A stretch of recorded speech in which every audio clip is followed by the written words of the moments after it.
Hello everyone, this is Jimmy and welcome to episode 9 of Trillionaire. I'm currently on the main menu because I have moved my world to a server. The main advantage therein is that I get offline chunk loading now. So if we head over to our money printer, we should be able to see lots of money here. So I actually made this switch about a day ago in real time. So here in the shop, ooh, we have over $10 million. I've never been a multi-millionaire before, you know? Um, do I do it in scientific notation or regular notation? I guess it has to be in regular notation. All right. You know, I've never considered what to do when your money is high enough that you should deal with it in scientific notation. This seems like a very rich person problem. So we'll transfer our money to the overworld where we have $10 million in our account. And great. I did notice, well, I remembered, I guess, one thing between episodes. When I was making that iridium, I think I spent way more money on it than I had to because I can get pulverized iridium from processing, or not iridium ore, platinum ore, which we can buy much more cheaply. And then that gives us 10% for pulverized iridium, although um, there's definitely the question, does it matter? When iridium costs, what is it, like 45,000 per piece? You know, whatever. Okay, I'll spend it. So yeah, anyways, moving on, let's get to today's tasks. I have quests with rewards to claim. Let's claim them. Oh, useless rewards. When we left off, I think we had just made all the various higher tier machine chassis on our way to the applied energistics stuff because I need to make end steel faster. Now I discovered that the arc furnace we made is very good for dark steel. It can make dark steel very quickly, but I don't think it's any good for end steel. End steel at this point has to be made in an alloy smelter. Although the alloy furnace here would be a lot faster, I think, yeah, we're a ways off of that. So why don't we go ahead and try to make the Ender Isles. I guess if we're going to make Ender Isle machines now, we may as well make the enhanced here, right? So let's see about making an enhanced alloy smelter, one of these. These enhanced machines are just faster versions of the Ender Isle machines. There's 3 tiers. There's like basic, which I don't have pinned, regular, and enhanced. They also need capacitors to run, so let's see how Ender Isle capacitors are for the higher tier. Oh good, these look like the regular recipes. There's a lot of regular recipes in this pack. That brings me great joy. So, we make 2 double layer capacitors, upgrade that into 1 octadic. We can also see that the capacitor has a global level of 3 there. That means when used in like any machine, any Ender Isle machine, it has this, I guess we can call it a speed boost of, I don't know if it's linear, but effectively a value of 3. We put it here. There are, let's see, there aren't higher tier capacitors in this pack, I think, not craftable ones. However, loot capacitors, if the ones we find in like dungeons and stuff, can go up to 6.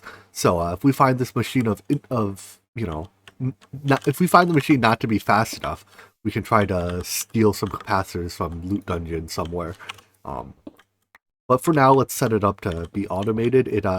You can't input output the top of this machine because of like it has the pokey bit on top, but you can use all the other sides, and we'll have it cook up a large batch of end steel. So we just pull, push, and the machine is smart enough to not jam itself.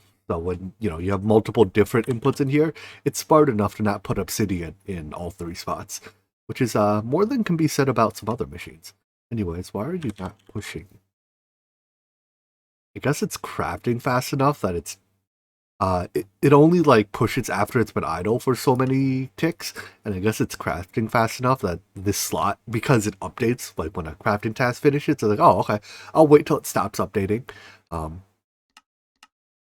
well, set you to hours only. This thing can make both alloys and regular furnace tasks, and sometimes they do overlap a little bit. Anyways, this will eventually put the end steel in the chest, so we just have to wait. All right. With that, I guess we can leave the rest of the Ender Isle stuff alone. Let's go back to making inscribers. So this was 1, 2, 3, 4, 5, 6 per. 6 end steel per. So let's get that. And I'll make my usual 9 inscriber block. These inscribers also take something like 30 dark steel per, right? 31 dark steel per. That's a lot of dark steel. So I want to also queue this blast or arc furnace up to make a lot of dark steel. So I have the 2 additives in here. Now, why is the iron not flowing in?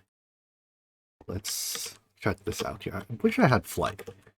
Man, I really wish I had flight. That would make getting onto this thing so much easier.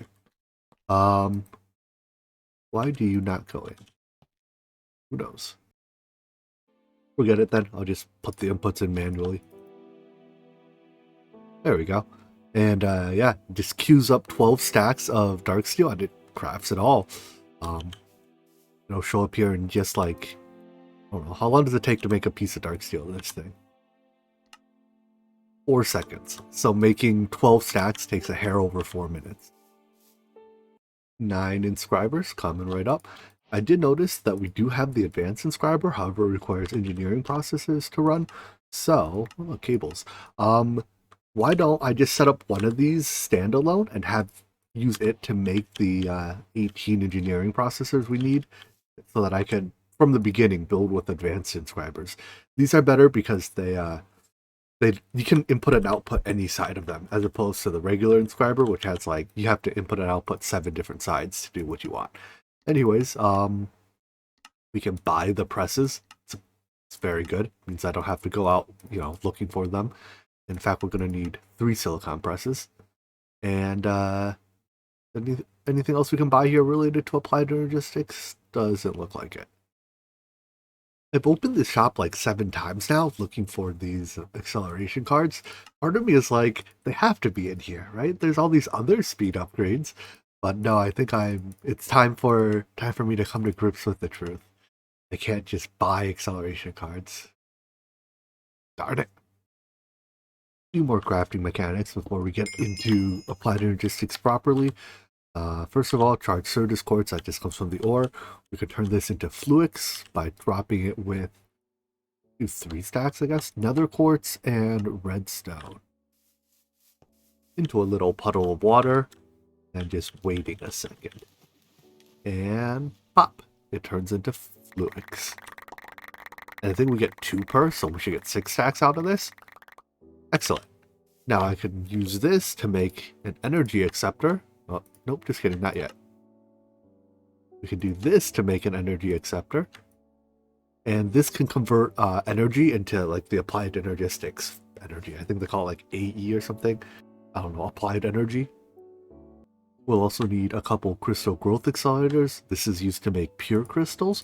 And then we can even upgrade it to the crystal growth chamber version.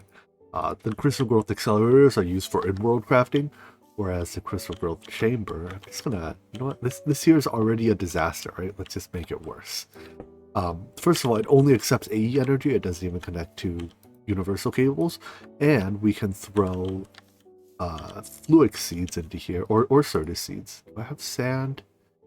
I have no sand. All right, let's make a stack of sand real quick. I need a cobble. Maybe we should do that at some point. Here we go again. We can combine a stack of sand with a stack of Certus dust.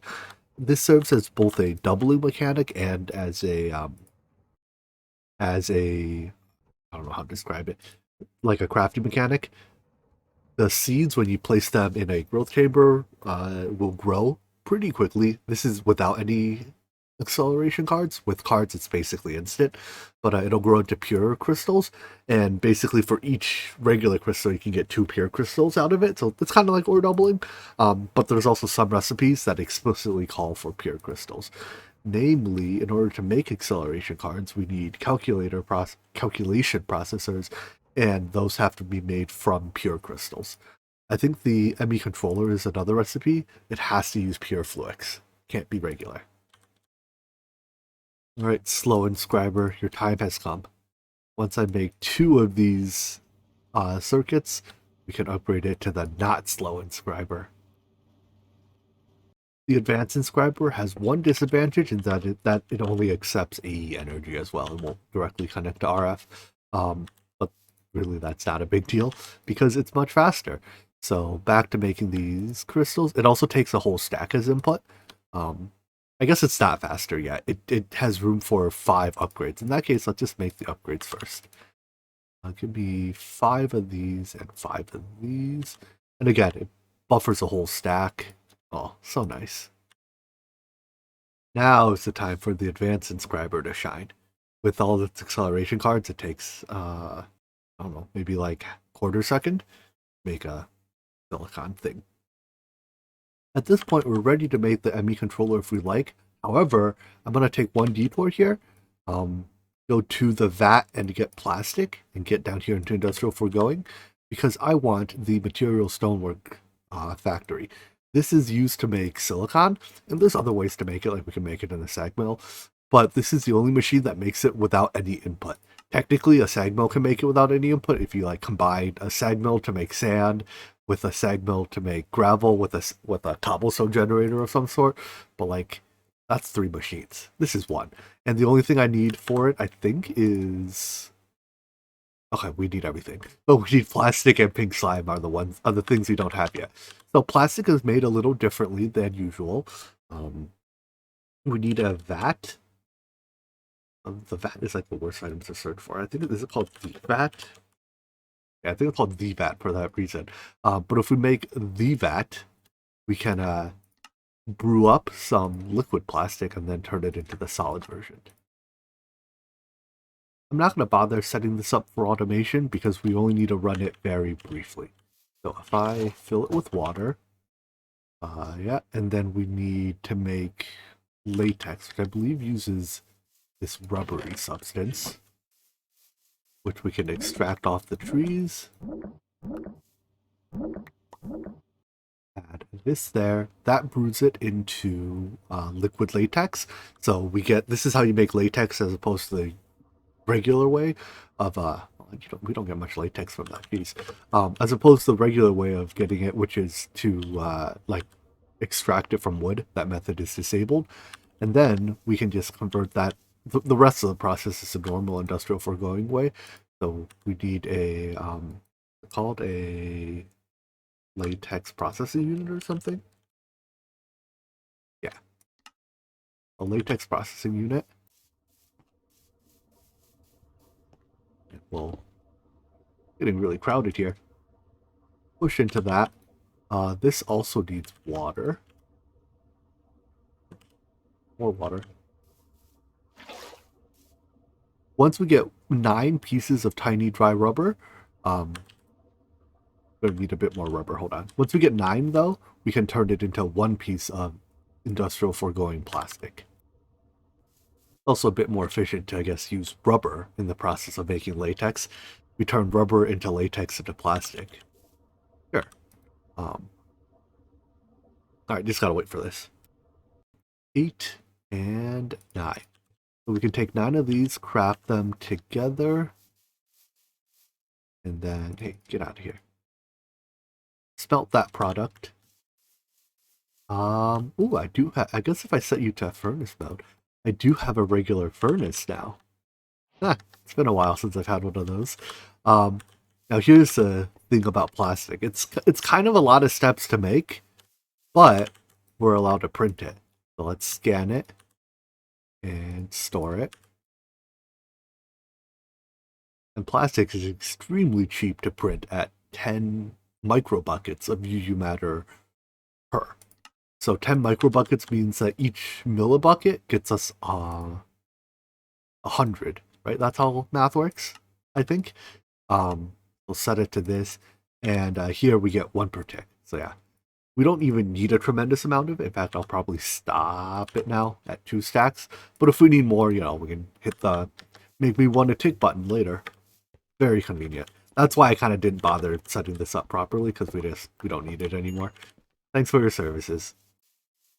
Moving on, for pink slime, we need a mob slaughter factory here, and we need to give it some type of mob to slaughter. So What is entity.null.name? Just gonna look through this. I don't think it really matters. Sure, go slaughter some Enderman for us. How much does this stack to? 16, I guess? This setup is, again, kind of temporary, so I just summon Endermen and watch them die. And in the process, this turns them into pink slime and liquid meat. It's a pink slime I'm interested in for now. I gotta get up to 1 bucket of it. After enough Enderman sacrifices, we can get a bucket of pink slime from it, and then take this bucket of pink slime, place it in the world, and wait. Pretty quickly, it summons a pink slime mob, which we can kill. Yeah, I don't have looting on my sword, so I'll just use my pick. And that gives us a pink slime ball, which we should be able to use to make this now. Everything missing here is very easy to craft. Alright. Up until this point, we've been building a lot of individual puzzle pieces. Now it's time to put the whole thing together into one functional system. When I built this, I had one design goal that's different from when I usually build my my processor arrays, and that is I wanted it to be as self-sufficient as possible. That is, I wanted it to not rely on external input. You can't really 100% not rely on external input because, like, your power is going to come externally, and like the money to power the auto bios is going to come externally. However, with the exception of those two things, power and money, which, I mean, if you think about it, power and money is a lot of things, but if we just exclude those huge things, the system is completely self-sufficient. So it buys its own, well, it makes its own silicon, which gets stamped into printed silicon.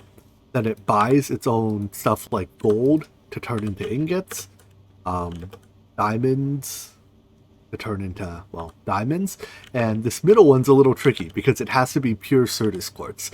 So let's walk through this a bit. It buys Certus quartz ore, crushes it once into Certus quartz crystals, crushes that again into Certus quartz dust. There's a sand maker here that makes sand. The dust, oh my gosh, I can't even click past the auto buyer. Can I click this? Here we go. The sand and the Certus quartz dust get crafted together into Certus quartz seeds, which go into a growth chamber where they grow into pure Certus quartz crystals, which then get stamped in an inscriber into the which one is that calculation processor, I think. So the middle row are the 3 different processors, and then the last row here combine the processor, the redstone, and the printed silicon. The redstone is also supplied by, it's hidden down here, I think, an auto buyer buys redstone, crushes it. So yeah, the final products get stored here in a set of drawers that I haven't locked yet because I don't have a key on me. All right, but yeah, this produces all 3 types of circuits or processors, and the only inputs again are energy, which doesn't really count as an input, right? And money, which we have a near enough infinite supply of. This, thing when running at full speed consumes like, I don't know, 1,000, maybe 1,000 an hour, a couple thousand an hour. That's not a lot. That's probably more than a couple thousand actually, because diamond ores are expensive. But like compared to our income, it's super, it's super cheap compared to our income. So one of the things, because we produce a lot of money, we can build this pretty cool, completely star self-sufficient system. Just we'll fill in the fine print later. Anyways, now that we have all these circuits, we can use them to, well, for one, I still have to put in all the acceleration upgrades. But for 2, we can build out a nice, juicy ME system. Now that raw resources are no issue, there's nothing keeping me from making 1 stack, 2 stacks of ME controllers. Excellent. So, oh good, that's a good reward. Now let's set this up. For the time being, I'm just going to set up a basic network that has no crafting yet, but just a bunch of digital storage. I'm going to need some place to put the controller. Where does that go? I guess it'll go over here in this field. I'll get rid of the wheat, and then we can perhaps move the heart of our base over here, because it's nice and flat. What I have here is a way larger than needed ME controller block. So this first controller block here is for the main network. The second one here is for the P2P subnet. If you want a detailed description of how I do my subnetting, I'd say look at one of my other series. I'm gonna skip the description here because it takes like 5 to 10 minutes. But probably Infinity Evolved, when I first get into applied energistics, is a good series. I think I give a good description there. Um, so, anyways, as we now that we have the channels set up, basically the entire purpose of this setup is to make it so that channels do not add any difficulty to applied energistics. Next, we can do the digital storage. So I looked at the storage cells. They have as far as I can tell, standard recipes. So 1Ks and then, 3 1Ks makes a 4K. Unfortunately, it only goes up to 64K. So let's see, 16, 64. There is no, I forget what the mod's called, extra cells maybe, that adds the larger blocks. So I guess we have to make do with 64K storage.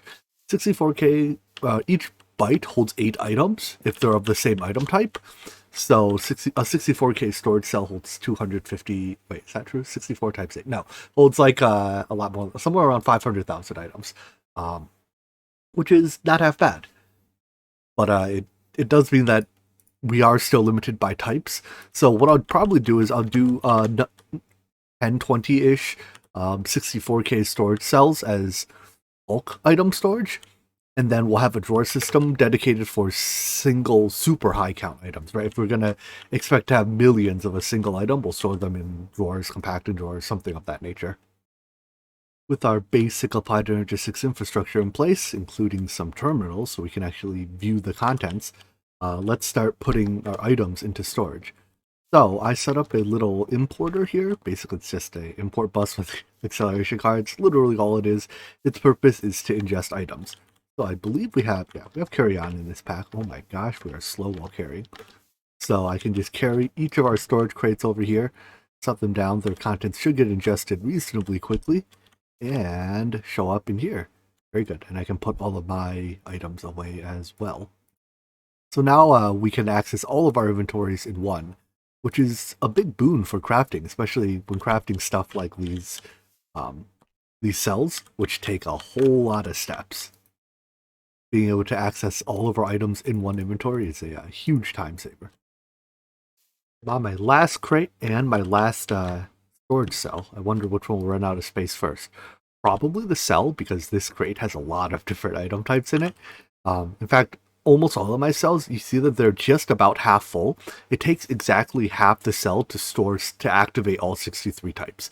So basically each item type takes 1 over 63 times 2. So I don't know exactly how many that is, times the maximum bytes, just to for the first item of a type. So if you have one item of 63 types, use basically exactly half the bytes. So because these cells are just about half full, we know that we are type limited, not byte limited.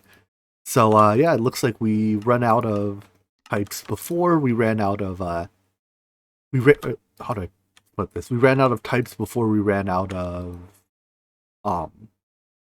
items. So it means I need a few more 64K, well, drives of any size, but I'll just make probably another 64K by hand, and then from there on we can autocraft them. Hey, why is that water there? Hold on, what happened? Is this melting? I thought this wouldn't melt here. Why is my house melting? Rar. With 10 drives, 10 cells, we're able to hold all of our items. Now let's get some nice quality of life features. First of all, I want the wireless terminal. Unfortunately, it doesn't look like we have the wireless crafting terminal, only the standard wireless terminal. Still, I'm not going to complain. I'll take a standard wireless terminal over no wireless terminal. In addition to the terminal itself, we need a access point. This is what serves as, kind of like your Wi-Fi router. Need one of these, and we need some number of wireless boosters. This sets the range, so without it, the range of the wireless is very small. I mean, technically, it's not required. Can I place this here? We can just put it backside here. Yeah, we have 16-meter range without it. So technically, you don't need boosters, but you're not going to be doing much in 16-meter range. How do I make this? We can macerate in Ender Pearl. Works for me. Turns out you can also sag mill Ender Pearl. Oh, wait. Never mind. You get this. You get 9 of these if you sag mill an ender pearl. Oh, I guess we can. Can we craft? Okay, we can craft these 9. I was about to say this gives you extra yields, but no, it doesn't. It just adds an extra step. Whoops. Anyways, but now we can make these out of iron. Wow. Okay. Um, and 135 meter range. That's much better. We can set the unit to RF. It's the range is proportional, or the energy usage is proportional to the area, which is, or the volume rather, which is proportional to the cube of the range, right? So as you increase the range, basically as you increase the wireless boosters, the energy usage goes up a lot. But that's no problem for now. Anyways, I do need more iron apparently, so let's go process a whole bunch. Another upside of the... Sorry, I had to count to 12. Another upside of the arc furnace is that it can just straight up process ores in one step. So, yeah. And bam, it even inherently doubles it. So, yeah, this takes, well, let's check how long it takes. Probably like 2 minutes to process 12 whole stacks of ore. I love this machine. Let's see, 2 seconds. At 2 seconds per times 60, so just over 2 minutes to do 12 whole stacks of ore. Let's go up to 32 boosters to get, yeah, I think this is 197 meter range, probably covers the entire base. I mean, if I put the access point a bit more centered, I probably don't need nearly as much, but whatever. Energy is cheap. We can make more later if we need it. Anyways, the last thing we need is the security terminal. This is how you link your wireless terminal to your any given network, right? So it knows which network to actually connect to. So I believe it has to connect to the network, but it doesn't require channels. You can also use this as setup security features. So like if you're, you know, you don't want people being able to just come here and yoink your items, you can put biometric cards in the security terminal. But, you know, I'm playing by myself. No one's going to yoink my items but me. So now we have the terminal. Unfortunately, it doesn't have any crafting capabilities. Let me, sorry. So I can only access items and request crafting tasks here. It doesn't, like, you know, no 3x3 crafting grid, which is a shame, but oh well. Next up, let's set up auto crafting for the got patterns for the crafting table recipes. So these 3x3 recipes, that is done using a bunch of ME interfaces and molecular assemblers. I assume we don't have lazy AE2, right? Lazy. No such luck. So, yeah, I'll set up a couple molecular assembler towers for this, I guess. I've run into one of the more interesting problems I've experienced this pack. I'm used to building my assembler trees spanning vertically, hence tree, but I don't have creative flight. It's actually really hard to build vertically without creative flight. So let's take a quick detour, try to make something that lets me fly. I traveled the world over to go lasso up a chicken to make the chicken ring. This isn't exactly creative flight, but it leads us into the this next ring, the squid ring, which is still not quite creative flight, but that leads us into the angel ring, which is actually creative flight.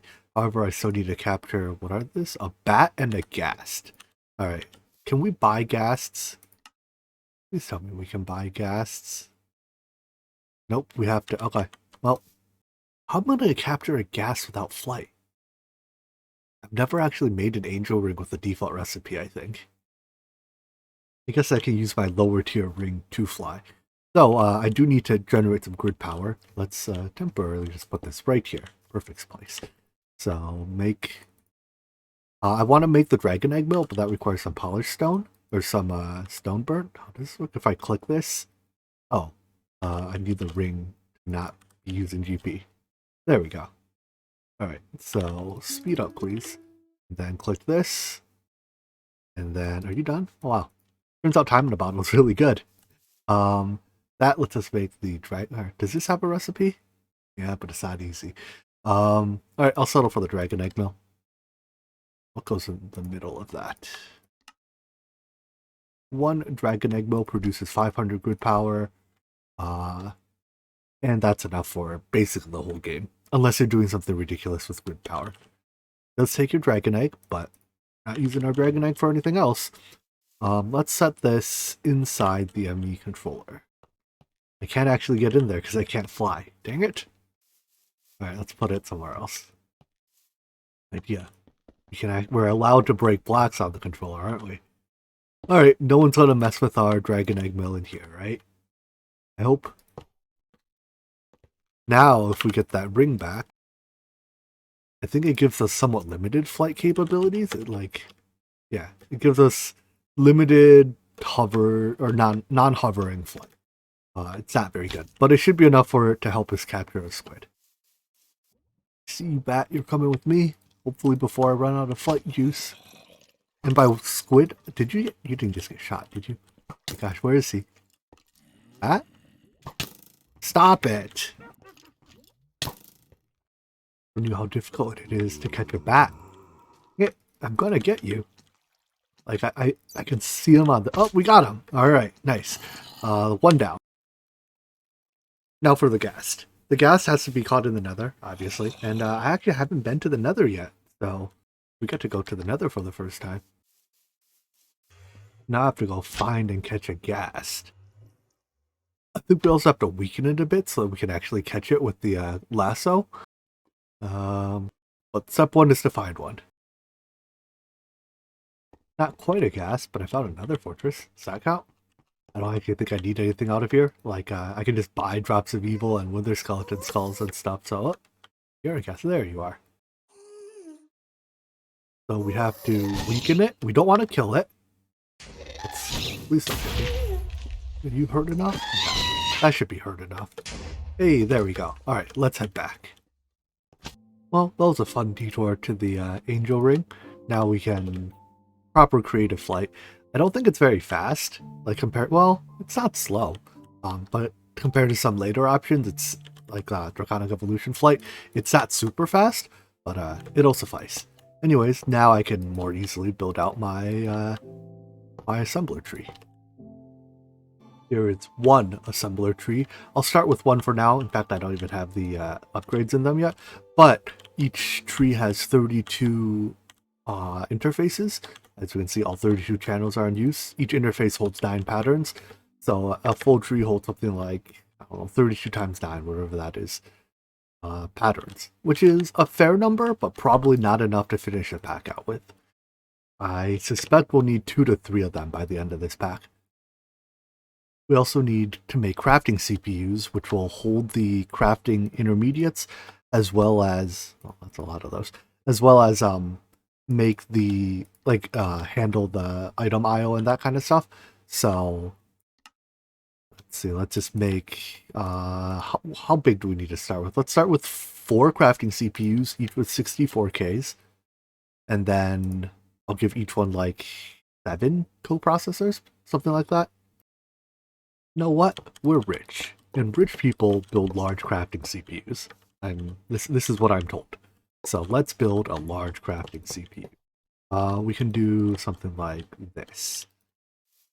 Yeah, more co-processors lets you do more parallel crafting. We'll even put a crafting monitor in there. That's a real sign you have too much money, is when you start buying crafting monitors. But anyways, just sort of build these out and then we can give them a test drive, make sure our auto crafting works. Test this system out. I'm going to encode the recipes for the 64K storage CPU because that's a whole lot of nested crafting steps, and we'll just try it out, see if it works. So when you craft them by hand, you have to go through all these steps one at a time. And yeah, it's a lot of work, and I'm a lazy person, so I don't like, whoopsies. I don't like doing work. Oh, we don't have, that's a pain. I might add a mod to the pack. We don't have a what's it called? It's like just enough energistics or something. It lets you encode recipes that have items that you like don't own one of. So like this recipe I tried to encode for the 64K crafting CPU, or the 64K storage cell, right, has a storage component in it, but because I don't have one, it doesn't import the ghost item. And I think, yeah, in this version of Minecraft, we can't import from JEI. We literally need to have one in order to encode the recipe. Whereas just enough energistics gets around that. I typically like to play packs as written, but that's a mod that I've grown to the point where I can't live without it anymore. Well, for now though, I think I'll use Certus nuts for this recipe. For now, I'll go without. I tend to also lay out my crafting recipes vertically in the molecular assemblers. Each line across is a single interface. So if I put all the recipes this way, they all get processed by the same interface. So we have only like one interface only has 5 assemblers processing it. So by spreading it out, crafting CPUs are available. By spreading it out, we get to distribute the crafting load between more assemblers. Anyways, no crafting CPUs are available because I forgot to actually connect the P2P tunnel. So this should all hook up now, and then let's try that again. There we go. Now we have crafting CPUs available. See, this is why we test things. So we hit the go button, and just like that, we have one. And now that we have one, we can encode this recipe. And we can directly request the storage cells. So if I ask for 10, does it work? No. I haven't actually put storage buses on some of our external item sources yet, so for now I'm just grabbing a couple stacks when needed and throwing them into our storage. But eventually I can hook up storage buses to those drawers so we can access their contents directly from Applied Energistics. But now, all these nested steps are done with the click of a button. And then I just have to wait about 20 seconds for crafting to happen. And they're done. So just like that, I've doubled the amount of items we can hold in digital storage. Wait. Another thing I want to do is make acceleration cards, enough for each molecular assembler back there needs 5. So I think it takes about 300 per tree. 300 diamonds, bunch of other stuff. Go. And then I'll insert all of these. But I think that's all the time we have for today. So I'll just click these in between episodes. But yeah, that's all we've got for today. I'm glad we were able to get the ME system up and running, even if so far it's basically just a large inventory. But it'll make a lot of these later, things in the tech tree much easier to do when like all of this stuff has heavily nested recursive crafting. Applied Energistics is a king of recursive crafting. And like the void ore miners or the solar panels, yada, yada, yada. All right, whatever. We'll deal with that later. So I hope you guys enjoyed this video, and I hope to see you in the next one. Take care. Bye-bye.